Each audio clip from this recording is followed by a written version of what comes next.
Okay. Okay.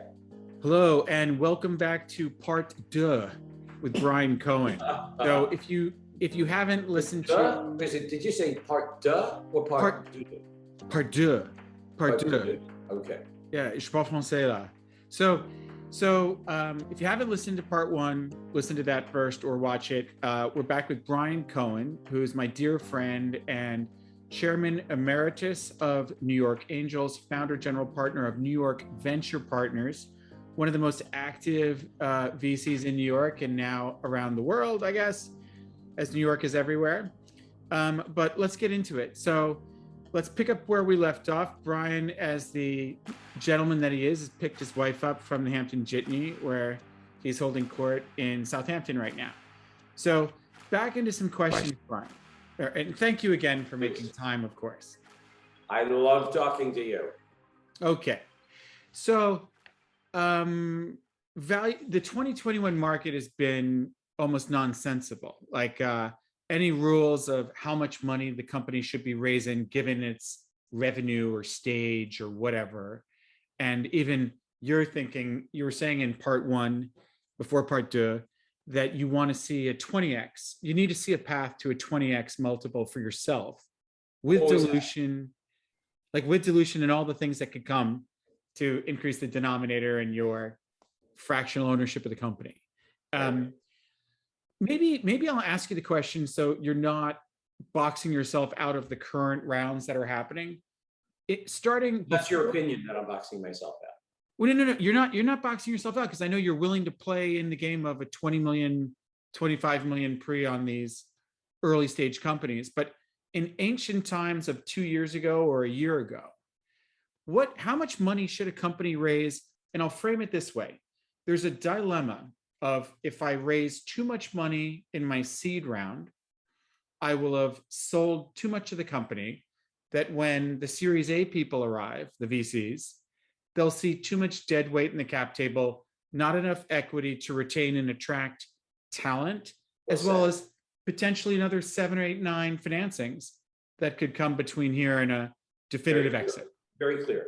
Yep. So this is the dilemma. Do I want to make it attractive to get Brian Cohen and the great investors in my round at seed level to pass me on to other good people, or to bring in more good investors? So they want to be attractive to you, but they don't want to sell too much. What should they be doing? How much should they sell? What do rounds look like in the early stage? Well, there's a lot to unpack there, Andrew. Yeah. There's an alignment issue, right? There's an alignment, and should be an alignment, between a true professional investor and a smart and talented founder. But there are very practical implications of making bad decisions for both sides of the equation. So you try and get alignment, right? One of the last companies I just got financing, that was one of my investments. The VCs had to give them each, multiple millions of dollars of bonuses. And this was 3 founders, of course, which makes it even more problematic to retain them. They just said, here's some cash. Oh, so a secondary. A secondary, that's right. Well, actually, I guess it was a secondary. I'm not sure how else to describe it, but they gave them each a bundle of cash. So you can structure a secondary where they're buying preferred, even though they're cashing out an entrepreneur as opposed to working capital to grow the business. Yes. Okay. But there wasn't alignment, up until that point, and they knew it. But they needed the money, and they raised 50 million at a 300 million valuation. So in that regard, it makes it easier. So going back to trying to answer your question and the statement you made before, Greenspan back in the turn of the century called it irrational exuberance. I always love that line. And there's a lot that's irrational. So we could try and add rational thought to the irrational and maybe make ourselves happy because we're trying to explain it. I know that the practical implications of too much dilution at too early a stage ongoing will lead to, and you tell me, statistics are hard to come by, but I remember reading a story in the Wall Street Journal that said 70% of founders of VC-backed companies, when they exit, don't make any real money. Okay. 70%? You know what? 70. Yeah. 70%. I did some research on this back when I was running the Founders Club. So that's a long time ago. Of, we were getting founders to put some of their equity into a pool in return for Yes. ownership in that I'm pool. familiar. Right. And then the secondary market kind of killed that, because why change paper for paper when you get paper for cash? But Right. I did some research that I think was venture source backed. I can dig up my old slides and share this, but it showed the percentage of founders that make no money on their exit, and it was venture backed, and this was US only. The percentage of founders that make, and it was something like the VC made a 2x or 3x, and it showed like 4 categories, and it showed something like around 50%. It was up to 70%. I think my memory was like 50 to 52% made absolutely nothing. Yeah, that's probably true. That's probably true. That's right. That's right. Now, assuming that the rounds are getting as large as they are and as much money is being invested, you then would think that somebody is thinking, and I think I shared this in the first part of our conversation, that the exit's going to be bigger, right? That's the assumption you're making. It's not necessarily true. It's riskier, and the liquidation stack. Yeah, liquidation stack is bigger it's a hurdle. You got to jump higher over that 100 million exit, Right. I don't think the acquirers are saying, well, look how much money was invested in this company, right? It's like selling your car. We have to selling your car. Excuse me? It's like selling your car. I was once, young, buying a car, and the guy goes, well, I just put all this money into it, so you have to give me at least that. I'm like, I don't care. Right. Exactly. That's what the buyer thinks, right? Well, yeah, but the buyer doesn't think that way. The seller would like them to think that way, but the buyer doesn't say, well, we have to enrich everybody more than we ordinarily would have under normal circumstances. It doesn't happen. Right. So I really have seen, like you've done this for a while, that there's a sweet spot. There's a rational, area of expectation. And I try and stay there with the guidelines that have been set over long periods of time. And some of these are immutable. They're just not going to change. So I sit with a founder trying to answer a question like you just posed, and I said, take out that white sheet of paper. I don't know if I said this in my first comments to you. Start clean slate. You're here. What's the valuation? How many people do you have in your company that are founders? Where are you going to be here? And how many rounds do you have to get there?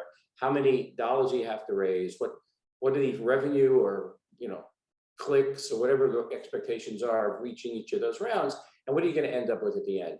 I put it to you, Andrew, that very few founders create such a simple one-page draft, draw it out document. Yeah. They can actually see the fulfillment of their dreams. One of the companies that was just invested in my portfolio, I said to the founder, don't raise the next round because you're going to get killed. Sell the company now. Yeah. Right. And he said, no, I haven't realized the dream. And now it's really about making the vision happen. I said, wrong answer. Wrong answer. That's not good. Don't think that way. But that's the way he was thinking. So I'd like there to be some rational, logical rules. Now, do I see rules? No, we just started this conversation saying the rules are thrown out, you said, right? Right. How do you invest? The idea of investing without rules is not investing. Period. Sure. It's rolling the dice. But in some cases, you roll the dice and only one of the dice has the ability, to match the other to make a 7. The other one doesn't. So I'm just not going to play in that ballpark. Yeah. I want the founder to make money rationally and logically. I want it to be, a good, journey that they take to get to that point, well planned out. I told you it's about being in control, not out of control. It's weird. Founders are certainly turned on by the amount of money that's being thrown at them, and they'll take it. Yeah. I remember my first startup.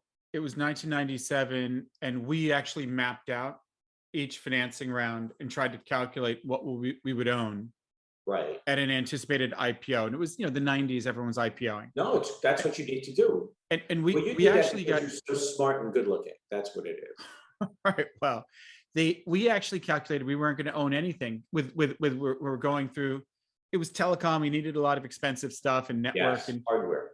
yeah. And so we were worried, like, Jesus Christ, how are we going to make sure we even make anything if we actually go through this and looking at some potential comparables. So it's hard.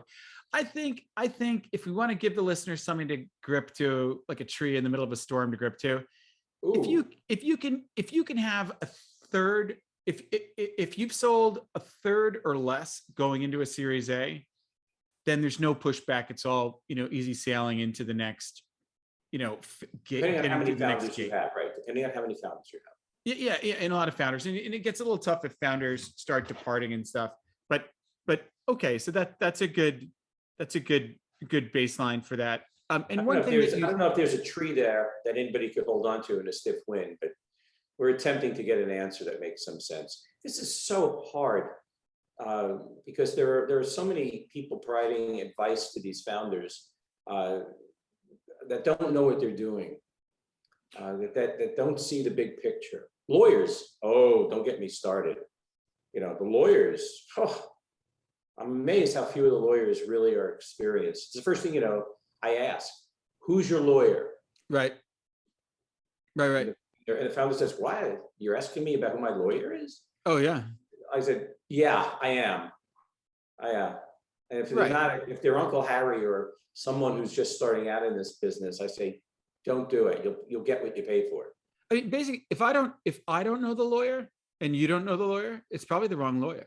More than likely. Honestly, like, the lawyers that see all these deals that are going to tell you what's not standard and talk their client into, you want to get this done. Right. You're not Mark Zuckerberg. You're not doing the Mark Zuckerberg thing. I've enjoyed some of the most aggressive talks on stage, my friend, with lawyers, where it is so easy for somebody like you and I to put them on the spot in front of the audience and make them look foolish. And they hate me for it. No. But, most of the lawyers just want to cash in. And there are some good ones. I'm not sort of discoloring we all hate lawyers, but they're just not giving the best qualitative advice. Well, I think there's some good ones, and they want to represent the startup more than the investor because they make more money, and they want to see the company raise capital, grow revenue, be able to pay their fees, and leverage their entire law firm across the planet. So Right. there's some good ones. Well, you just made the most important point. If you polled founders and asked them, who does the lawyer work for, right? I'll bet you that if you did a poll, that more founders would think the founders think that the lawyer works for them than they work for, quote, the company.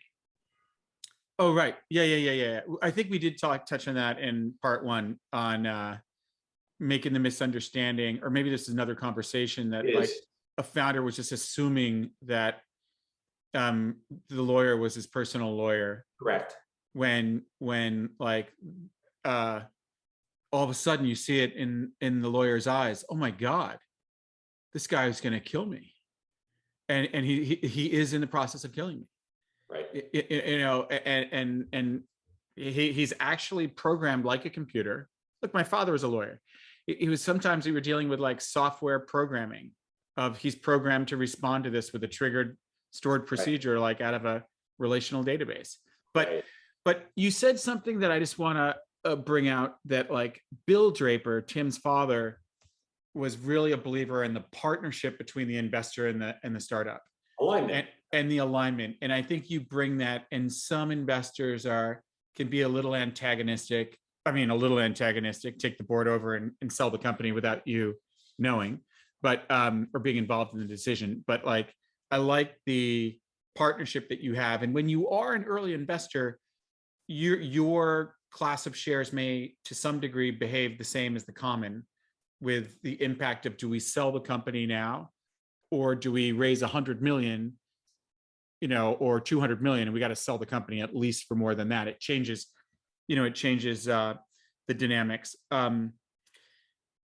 So let's go into, how do you find startups? I mean, at your age, I would break out in hives if I have to listen to every single I haven't started yet kind of deal. What's your, what streams are you swimming in? How are you sourcing your deals? As many as I can. This is a contact sport. If you don't, you can't invest in that which you don't see, right? I've been in meetings, I've been giving presentations, I should say, where I ask the audience how many people I've invested as an angel, right? And of course, we're going to get a lot of hands up. And then I say, well, how many of you have looked at more than 20 companies before you invest in one? And hands really go down. And then when I ask them, how many have you looked at? They say, well, I don't know, I looked at 5 and I invested in 4 of them. I said, wow, that's amazing that you had such an opportunity to find great companies. And I said, why'd you do that? He says, because I'm an investor. That's what I do. And if I didn't invest in them, I wouldn't be an angel investor. Okay, fine. So what you're saying is you just invest in everybody you see? He says, well, kinda, kinda. That there aren't really, clear theses or, elements of qualitative thought into their investing. So I, again, principled as I try to be, doing the best I can like everybody else. I look at, I'd say about 20 to 30 companies at least before I find one. My kids were the most fascinated because early on in this game, they thought I would have this massive portfolio like 10 years ago when no one else was doing this, right? And they looked at my portfolio one day and I shared it with them. They said, that's it? That's what you have to show for all of the work you do? Oh, yeah, okay. Yeah. All the companies you see, how much traveling you do, how much time you spend doing this. Yeah, but that doesn't happen now. So I still look everywhere. Here in New York, the NYU Business Plan competition, the Columbia Business, all of the early stage, because again, I love early. I love early, right? Like Oprah, I love Brett. I love early. And that's where you could find a lot of the untapped and tainted by anyone else, founders. And that's when you could really make a difference. This is personal to me, Andrew. Sure. Well, if you had a chance to interview my founders, I called them my founders, is I would do anything for them.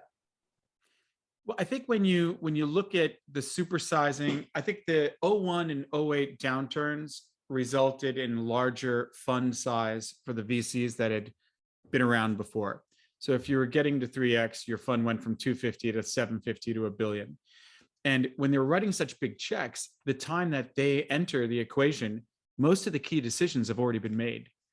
That's right. So they're almost just a provider of financing, as opposed to a junior co-founder who's going to be a part of the decisions that are being made or solving critical problems. Yes, that's right. And I feel very good about being able to explain, as a founder myself, operationally built businesses, sold them, that is about the most potent value I provide to these founders. I've sat in board meetings where the VC would tell them what to do early on. And I'd say, so how many payrolls have you made in this startup yourself? Right? To the VC sitting there at the table, and they get embarrassed. They say, well, none. I've never started a company. I've never done it. So early on is when I think I can make the most and the biggest difference. That's why I love that. So it's not just money. Okay. What is the best line? Somebody asked me, what is the simplicity of the line? Smart money investing in smart, scalable businesses. Okay, great. I like that. I'll keep to that. Okay, I don't call it money raising now, Andrew. I call it investor raising. So the founders should be very aware of the fact that they're not just raising money; they're raising investors. I know that sounds simple and trite. Well, no. Well, that's actually the topic I was ready to get into right now that I wanted to talk about, which is process for fundraising. And there's no one size fits all. And I know that's what you'd be thinking, but there's kind of two right and left ways of thinking about this on a continuum. Do I want my founders socializing with a bunch of VCs, throughout the time while they're building product and talking to customers and iterating and innovating? Or do I want them to kind of try to collapse the time that they're meeting with investors to run a real process? So you invest in the company, maybe we're co-investing, some other people are probably in there with you. Now the decision is we're going to raise this much money, we're going for this kind of valuation, we're going to go out. Do you advise them to try to run a tight process, or are you more of like, if they have an opportunity to be attending, networking events and meeting lots of founders? What's your advice on like the next funding round now that you're aligned with them? Well, I believe being, as I said before, in control. So let's target the investors that are the righter investors. That's critical. So the list of the investors are out there. You can go on AngelList, you can go to a whole host of other sites, and you know who they are, even though there are more investors now than there are startups. So I believe in a very controlled, as much control as you can have, targeted approach. I love saying to an investor, we have found you to be the right investor. Oh my God, do they love that? Rather Sure. than, I'm sorry, how much money you got in the bank? Right, okay. That is the personal component that actually connects early and better with a lot of the investors I talk with. They want to know that they've been the chosen investor, that the founder has made some thoughtful decisions about them to make them the one to take the money from. I mean, and the opposite is dangerous when you get an email saying, hey, Andrew, I know you're such a great biotech investor. That's why we want you in our deal. I'm like, you obviously have not done any research or listened to any podcasts to understand who you're reaching out to. So if you can reach out to somebody and say, I know you sold your marketing company, your PR firm, and we'd love to tap into that expertise, and and it shows they've done some research and you are indeed a fit. I think that's pretty smart. Right. If you can make them feel that way, like if you can make a woman feel like she chose you to go out with you, that's better. It's the same thing. It's very close. Now, some people could argue, and they do with me, because I love what we're doing now. What we're doing now, we used to do as sort of a mock trial. You would watch it, and the founders would come in and watch this. What we're doing now is so vital to the insights, as we started, the inside baseball. What did he say? What did he mean? There was a little nugget there. There was a point that was made that seemed, if we miss it, it's going to be very, problematic. So there's this element about money. I'm just going to change and move the subject a little bit. Sure. Money cheats time. I love these simple lines, right? If I take a lot of money, things will be better. Oh, no. Right? That's a good thing. If I take a lot of money, I don't care who you are, right? Things will be better. And that, I wish there was more research on these things. Data in our business, as much as there's some really interesting stuff that is out there, data in our business, good quality data, is difficult to come by. Everybody tends to look at the success of others and say, well, I can do that too. That's easy, right? And I'm just reading some new stuff about what the new statistics are with the liquidity of some of these companies through SPACs, and it's making everything look better than it is, and everybody wants to jump in and be a participant in it and hurry up. But of course, we're finding out the SPACs are better for people who created the SPACs than they are for anybody else, right? Yeah, being the SPAC sponsor. Sometimes I get lost in my own conversation when I talk about these things, when I try to be really rational about it. That's why I need my guides. I need my rails. I need to know what those rails are. Good. Okay. Now, do they change and iterate? Of course they do. I'm not going to be mired in the past way of doing things, but there are righter ways of doing things. I think if you talk to people in the corp dev, so the M&A team of Google, Facebook, Oracle, the real big acquisitive buyers, and say, how long have you been there? Okay, 12 years, 7 years, 4 years. How many companies have you bought for more than $1 billion? All this unicorn talk, man. A lot of talk about unicorns, and this guy hasn't bought anything over $1 billion, or it's a very, I could count him right here. So your statistical chance of being on my right hand is pretty low. And you say, how many companies you bought for 100 million to 200? Ooh, how many have you bought for under 50 million? Oh, I do 2 a week or a day. Like there's a lot, there's a lot there. So if we know them and we want to work that relationship, if we raise $100 million round, our prospects are diminishing. So the big heavy financing round, I remember doing a screenshot of my bank account and showing it to my dad. I was like, Dad, look, $43 million in my bank account. And I showed it to my dad, but that all of a sudden the risk went up on me, buying the house next door to you in Bridgehampton. Like the risk went up when we did that financing round. Yeah. All right. Well, let me ask you a question about your expertise on marketing. You founded a company, you sold it on the PR side. What is PR changes? I mean, in the .com days, spending money on PR was more important than spending it on acquiring revenue.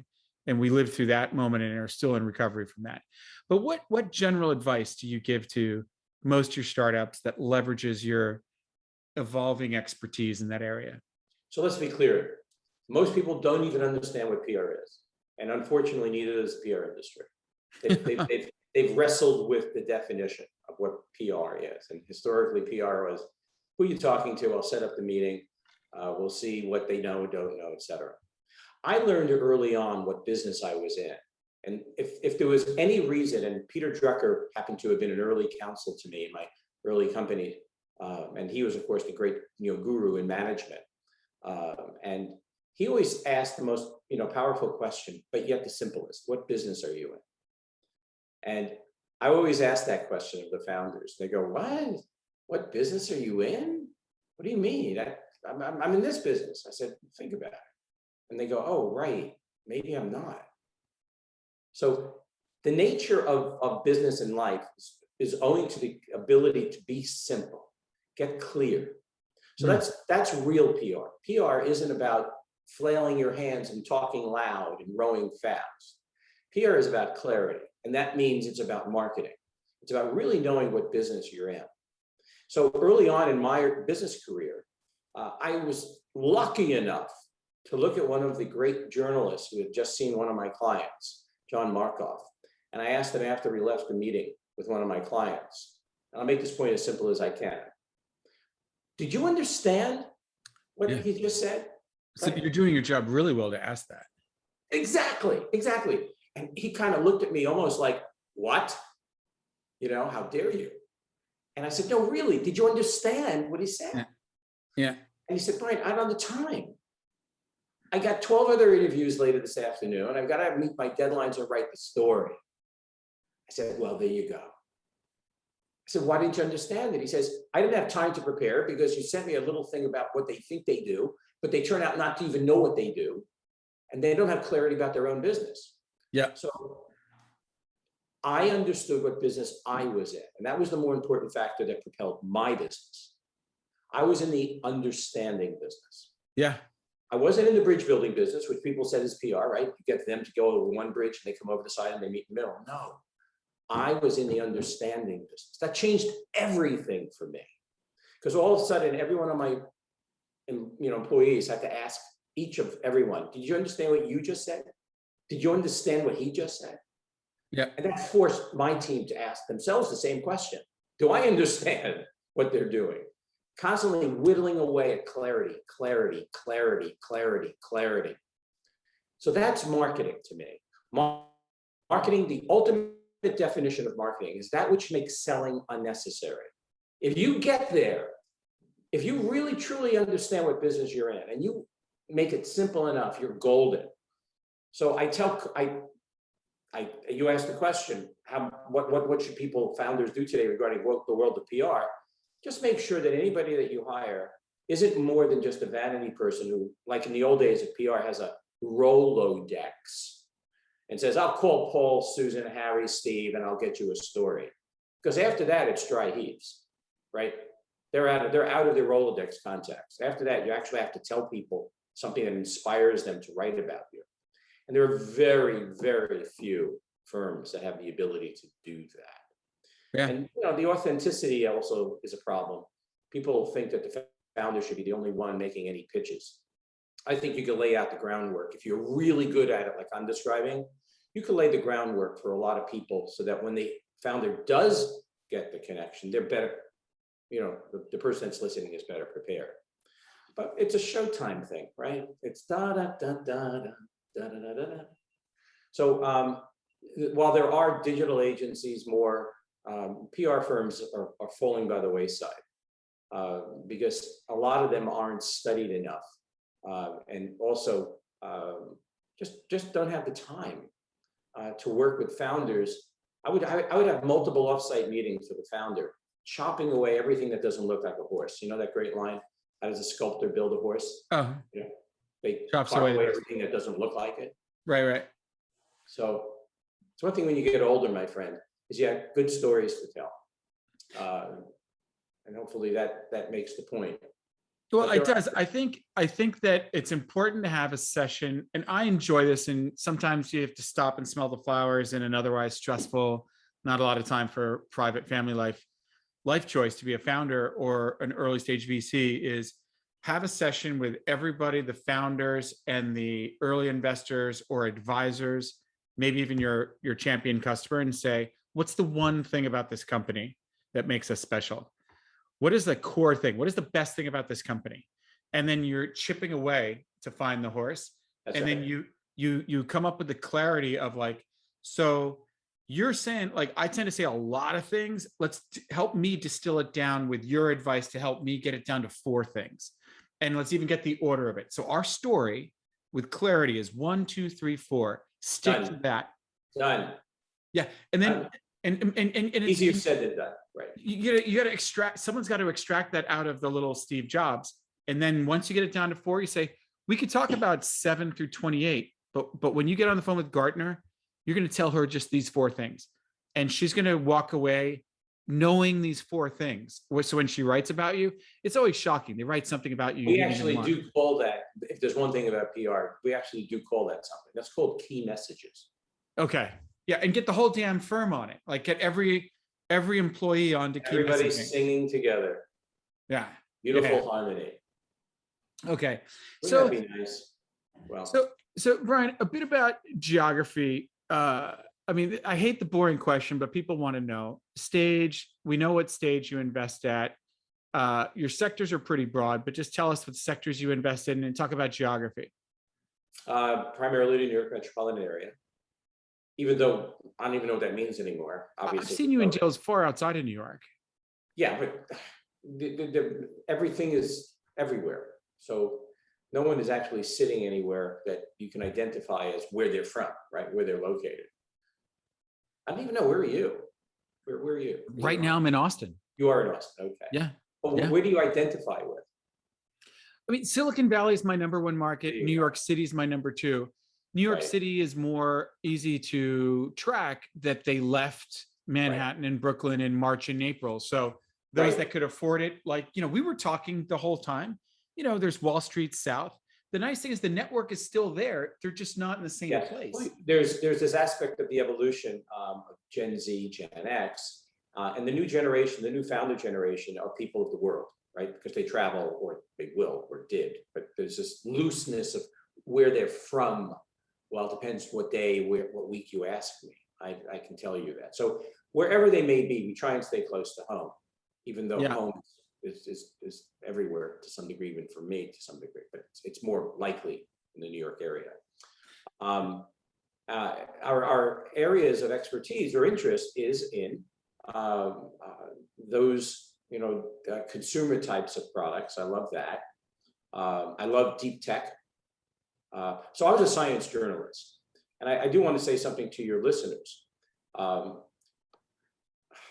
do I say this?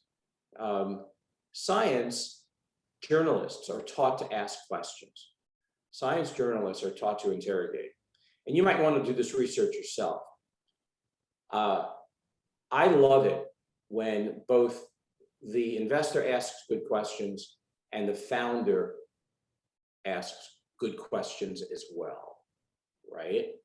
And if you look at research, again, hard to come by, I would bet, it's at least anecdotally for me, the research I've seen is that the best people who ask the best questions, generally the winners. It's the old line, right? It's not the answers, it's the questions. It's a better insight about that. But even that applies to investors. So when you think about some of the best investors, they're the ones who are journalists. A lot of them came from the world of journalism. Sure. Where, you know, we have the BS antenna that goes up, we ask follow-on questions, we're not afraid, but nobody asks questions anymore. So going back to your point, I'm able to ask good questions about things I'm most familiar with, right? I was on a call with Bitcoin the other day and all this stuff, and I'm lost. I don't know what to do, right? So I can just go on faith. I don't do the faith thing. So I spend less time in finance. So I'm not a finance guy. But even if you ask me that question again, I keep spinning, because by you asking these questions, I adore you. It forces me to keep rethinking my own thinking, right, about it. And it goes back to asking good questions. Because even a founder in an area that I'm not familiar with can educate me faster and better. Oh, yeah. I love that. And then I go, oh, that wasn't so difficult. Now I understand that. I invested in a banking company the other day. I went, I never did that before, a finance business, because the founder educated me so well, which made then me feel, well, they can do that to me. They can do that in everything they do. They have this ability to communicate better than most, to share insights, to make me understand. And if they can do that for me, they can do that across the board as well. So, you know, as you're hearing, I got all these bullet points, Andrew, that make me happy. I couldn't be more honored to do what I do. I can't believe I still do this after 35 or so years doing it. It is so honorable to do it and to help these founders. But I do have a lot of stories to tell, and many of them are built around these inside baseball points that I'm making. No, we can come back and tell a few stories, concise, with some lessons learned. But I love deeper tech. I don't do micro. I don't do bio. I love things that change people's thinking. I used to sit my kids in front of the Twilight Zone when they were younger, right? If you love Rod Serling, and you know that you're watching something and it hurts your brain a little bit every now and then, right? I love that. I love companies that are developing new ideas that hurt your brain a little bit. Well, this ties into the communication too. When my first startup was dealing with deregulation in telecom, and you had to explain how phone calls work in between countries and the networks before you could explain what we're doing to make it all better. Right. So you had to, and I even thought to myself, man, we should be getting paid, because we're educating all these worthless roadkill VCs on a very important thing of what's happening at the deregulation layer and at the technology layer and the packet switching layer. My God, like, how much should they be paying us for the education? But you got to be good at quickly educating them and then showing what you do. But the result is you'll learn a lot. If they're not asking questions, whatever's coming out of their mouth is dumb. You better ask a question to say something smart. You'd be blown away. So, and I'm proud of this. Trace and I write the first announcement releases for these companies. We write them. Oh, so you write the press releases. That's very smart. We write them for them, the first ones. And we agonize over the key messages. We agonize like a painter, needs to have the right colors. We create a glossary of words. English language is so bad, but you need words to start off with that you agree to. Here's the palette, just like colors. Here's the palette of words we use. Let's agree. Those are the words we're going to use. All right, they'll change. We know that. They'll iterate. Right? Iteration is the new innovation, right? At least iterate something that you believe in, right? Yeah. And we write it, but it takes weeks. And I send them a questionnaire, not just the founder, but the beauty of communications is that you can get everybody in the company behind it. And so the founder is blown away when I say, can you send this questionnaire to everybody in the company? I want them all on the same wave. And that's pulling out, that's chipping away the other marble. That's really a healthy process. Well, where and how can everybody participate? I don't do engineering. Oh, everybody has something to think and to say and to feel about what makes a difference, about who and what they do and who they are, right? So I send a questionnaire to everybody in the company, and it's unnerving to the founder because they think that means that shows that they don't know what they're doing. No, right? no, it's the opposite. You want It's to, the opposite. I think it, for a founder to be able to attract talent and let them self-actualize and realize their maximum potential for this moment in their career is a key attribute of a successful leader to build a world-beating company. And so if you're sending that survey to everybody, you're helping them self-actualize. They're part of the journey. You're tapping into a collective brain that's better than, that's a supercomputer. Sounds so simple, doesn't it? But I'm a sarcastic New Yorker, and I've got the gray hairs, and I'm trying to be as funny as I can. And I've got history and experience on my side. So when the founder says, I can't do that, you're asking me to tell the company, the employees, I'm unclear.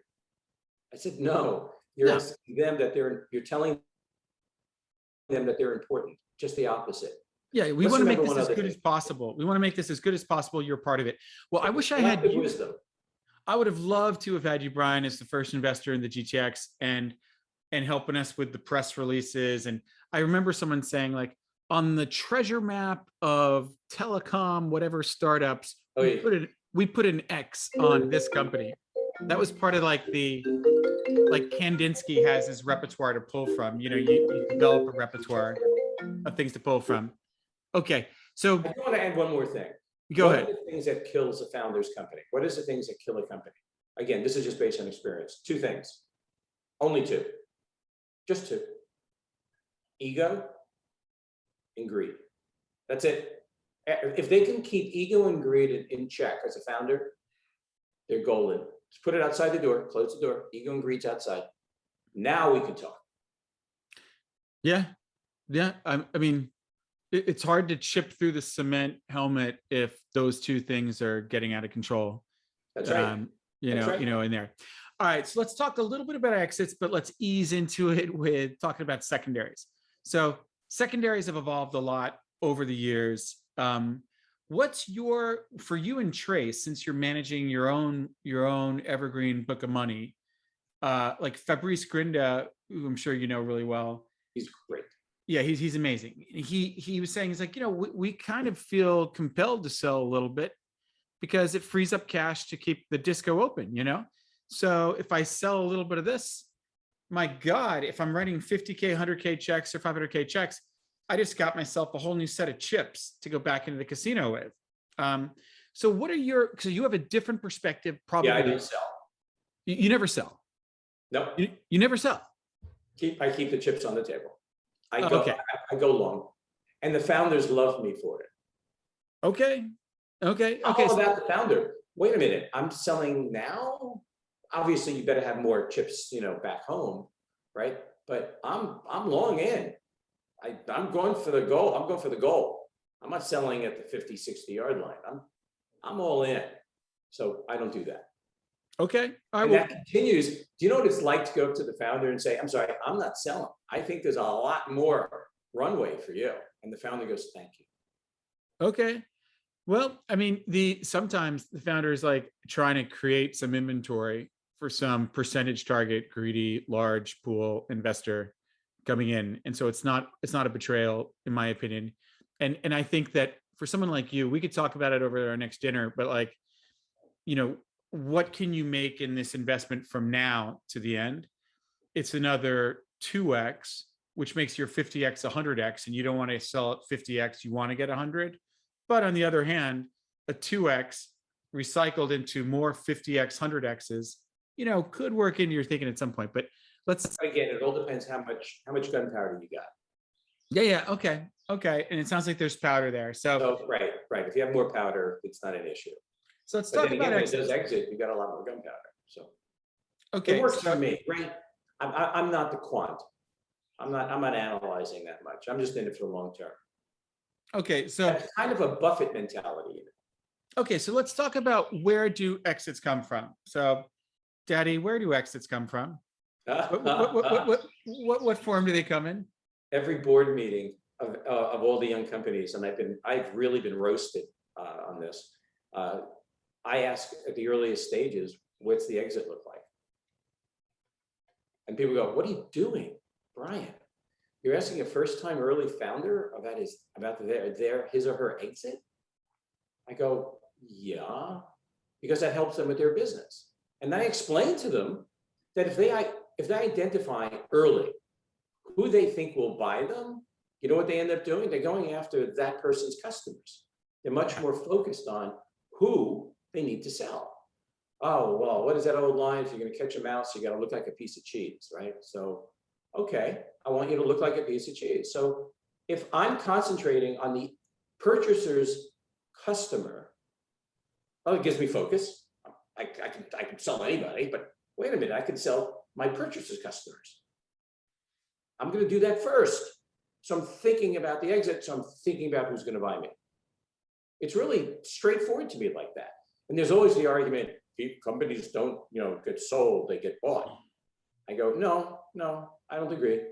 I think at every board meeting I'm at, I set aside about 10% of the conversation. So let's talk about exits. And it's healthy, excitingly healthy. Yeah. Who's not looking at the goal line with some realistic expectations and clarity of possibility? I hate when things just happen for the sake of happening. Nothing just happens.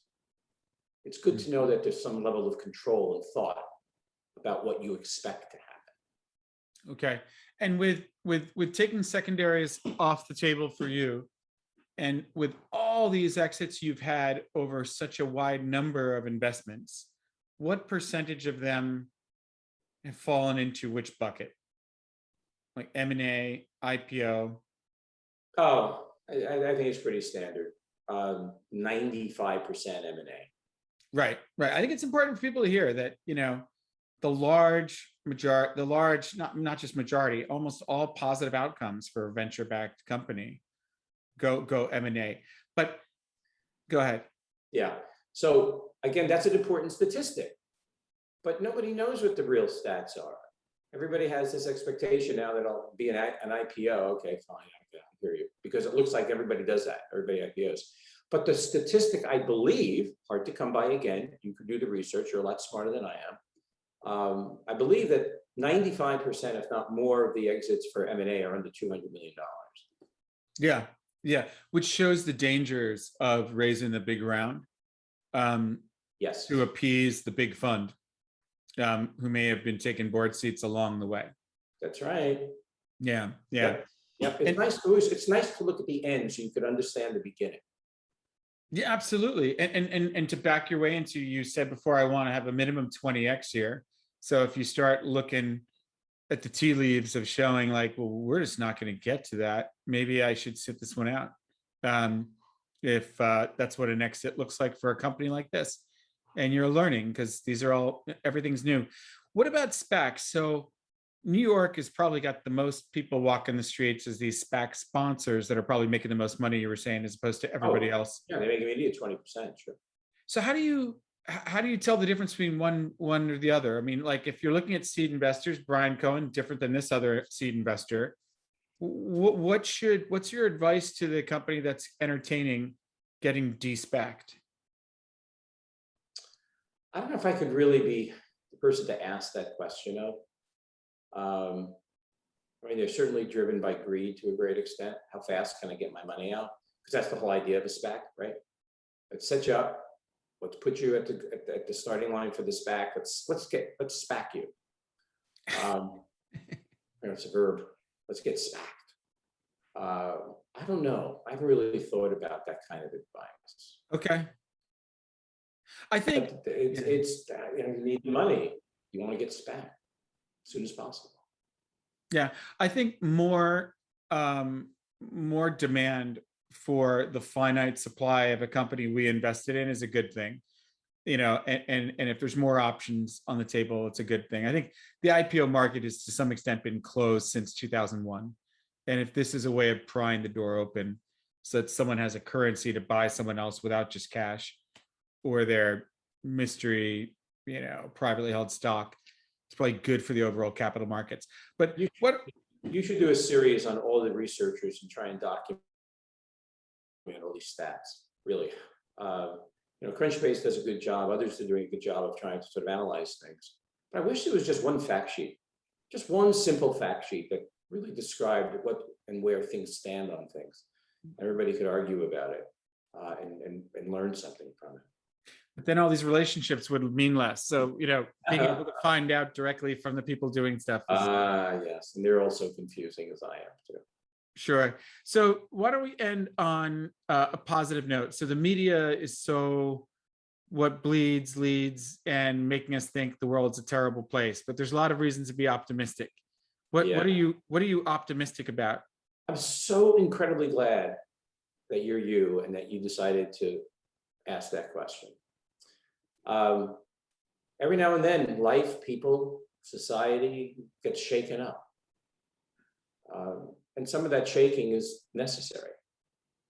So we're in a period of being shaken up.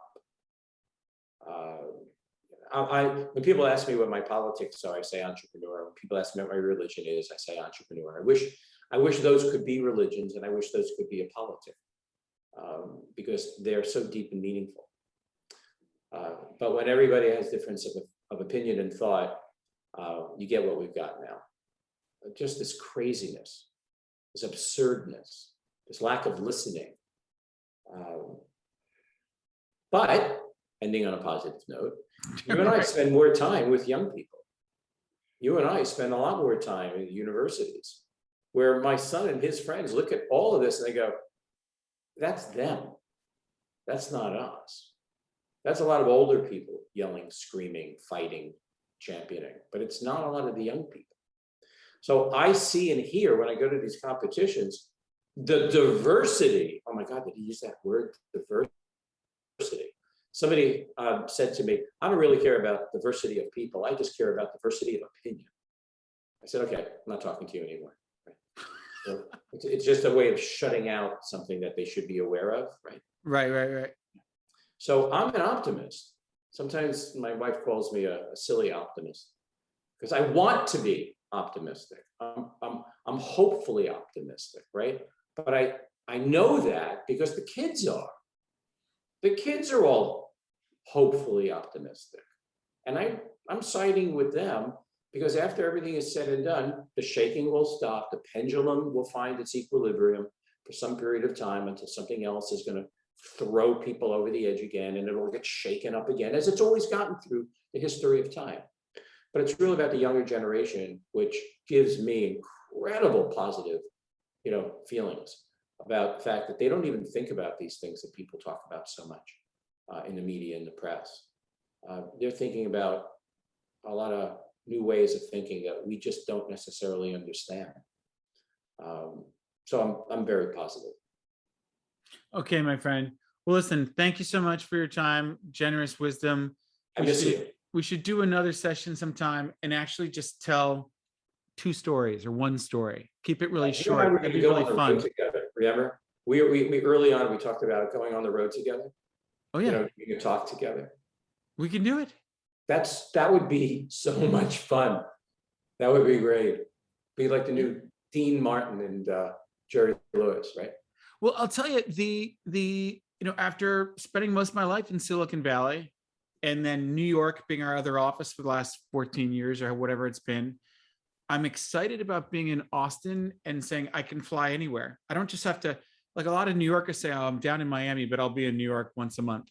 I feel like I can hit New York, but I can also hit Miami. I can hit Boulder. I can hit LA. I love LA. You love LA. Do you still have your place in Santa Monica? No, because of all the homeless and crime and fires and landslides and and people being accosted at the restaurants on the street. No, we gave it up about 3 months ago. About 3 months ago? Oh man. Well, listen, then I'll be sure we can do our little, duo, stand up together in LA. You'll love being back. You can get in, get out. We'll both get in, get out. Oh, yeah. And see the founders. Really razzle dazzle and teach at the same time. I mean, it is entertainment. There's a good book you may want to read. It was written by a guy by the name of Neil Postman. I always tell people about it. Neil was a disciple of Marshall McLuhan. The guy who said the medium is the message. Okay. And he wrote this little tiny book. It's called amusing ourselves to death. People really just want to be entertained. Well, it's beyond that. Some people bore me so much that if I know I'm going into a meeting with you, I'll walk out feeling better. And I can't say that about everybody. Right. So I'm not so much blown away, impressed with how funny and entertaining you are. I'm just amazed at how pessimistically boring and, self-bragging some of the other people are. But listen, I don't want to sound negative. Great to see you. I think that COVID means we have to be everywhere, kind of thing. You can't just think I'm going to I have total coverage of New York and Silicon Valley. So I think it's changing that way. So it gives us more encouragement to get out. I don't know about these next couple of weeks, but hopefully. All right, I actually have to walk down to a store and get my first tie. I don't even know where my ties are, but I'm going to a wedding tomorrow. Oh, a tie. Oh, it's like I have to wear a tie at the wedding.